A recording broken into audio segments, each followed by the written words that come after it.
Hi, I'm theciaellis and welcome to Grandma's Homestead. Okay, I'm down here by the vineyard. This is a vineyard that we planted. I think we planted it in '08, but I'm not exactly sure.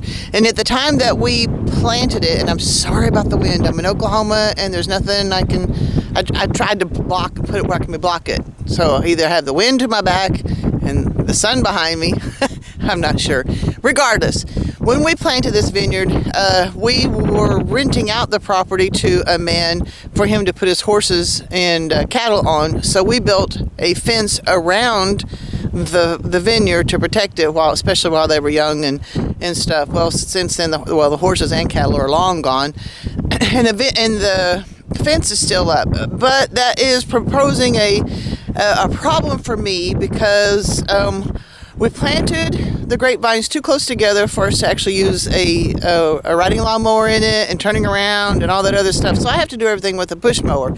Well, our push mower's not working right. We've already had it service once, and I've been out shopping for one, and I'm just not sure I want to pay that price for it. So I've got another idea, and I'm going to see if this works. When we built the vineyard, if you look down there's the gate, and so I don't know why we ended up putting the gate down there, which was kind of a hassle. So the vineyard the gate goes all the way around. So I took the fencing down all the way to here, and we still got it on that side, and that works real good because that's the side I've got apple trees and not grapevines, but blackberry bushes and stuff like that. And I kind of want to do the same thing on the west end of the property too, but on the south end and on the north end, because my rows go this way. See, these rows are pretty far apart, so we ought to be able to get a mower down through there. It's just really a hassle to push mow this. This is about an acre. It had 320 grapevines on it. We've lost several of them over the years. I think I'm down to just over 200. Regardless, there's still a lot of grapevines to try to mow around. So I think what I'm going to try and do is I'm going to take out the fencing all along the south side here and then on the north side too. And hopefully I can make it enough where I can get most of the mowing done with a riding lawnmower. That's the goal anyway, and we'll see how it goes. So as I said, I've already started down here, and I'm going to take it down to the gate on this side.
All right, so we've got everything on the south end out as best we can.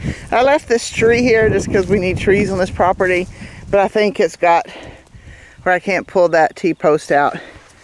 And I'm not sure if I'm going to do anything about it, if I care. I don't know. We'll find out, I guess.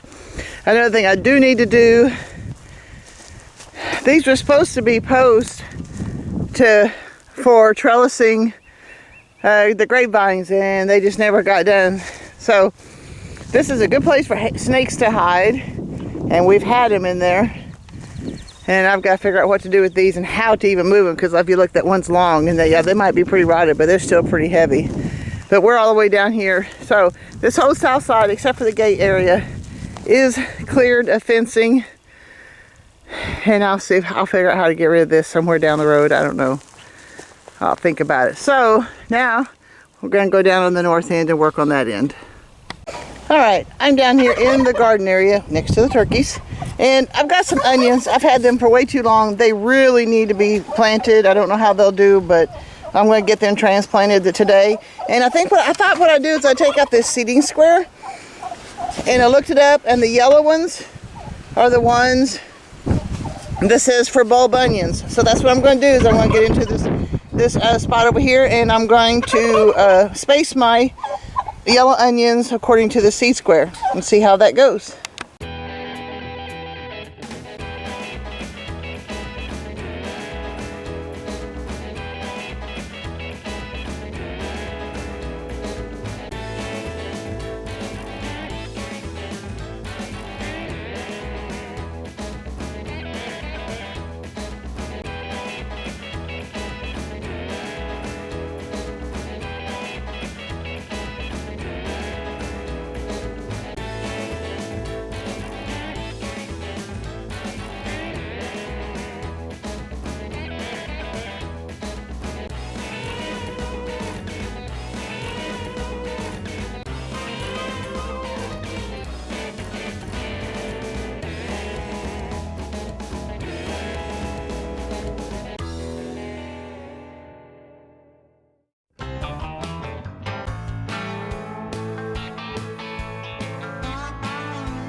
All right, it took longer than I had anticipated it would due to the weather and just everything else, but I finally got all of the wiring off of the north end here. I was able to get all of them pretty much up here except this one.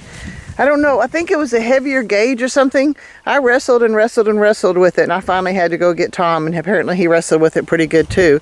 And I ended up with, you know, even with my gloves and stuff on, I ended up kind of boogered up. But it's done finally. So now what I need to do is get these T-posts out. Let's get started.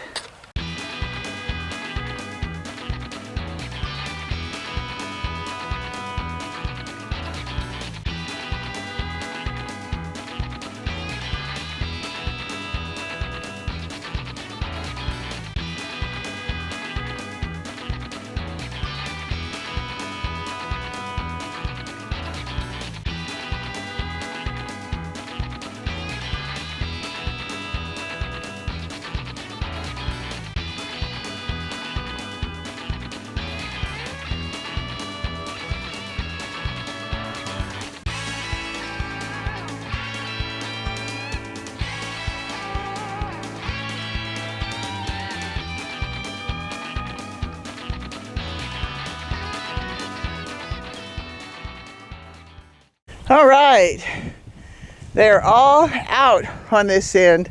I almost gave up on this one because I think it was tangled in roots. And I almost didn't even try on this one because of this tree nearby, but it worked out and I was able to get it out pretty easily, honestly. Now my next thing is to get this dead mower out of the vineyard. And I think, and while I'm here, I'm going to show you some. Okay, I've finally got posts set up for some of these, but there was no line going across. So you can see where everything just goes back and forth and back and forth. And you can also see where the topsoil has diminished because these guys have not thrived at all. But from here up, you've got more robust grapevines. But look at this one, and I've tied it and tied it and tied it over and over again. So I'll tie it up again, but even then, once I get it tied up, it needs to be pruned definitely. But this is another reason I have difficulty mowing in here, is because of things going right down the middle of the aisle. So I'm hoping just this one step of getting rid of the fence on the north and south end will make mowing easier. I have no idea. It can't be worse. All right, it felt good to finally get that done. That took much longer than I had anticipated that it would get done, but hey, it's done, so that's okay. I'm really hoping that it makes it a little bit easier to mow the vineyard. I know there's still going to be some really bad sticking points there, but I did what I could. So next thing I'm going to have to do is try to get that mower out of there. I was trying to decide where I wanted to put. I mean, where do you put a piece of junk in amongst all the other junk that you already have on your property? I don't know. I'll figure it out. I have an idea though. So I'm grateful to get that done, but I'm ready to move forward. I'm ready to get back to work on the bathroom. I need to get that done too, but we'll get that. We'll get there. All right, guys. Live until you die. And, I want to talk to you about something real quick. All right.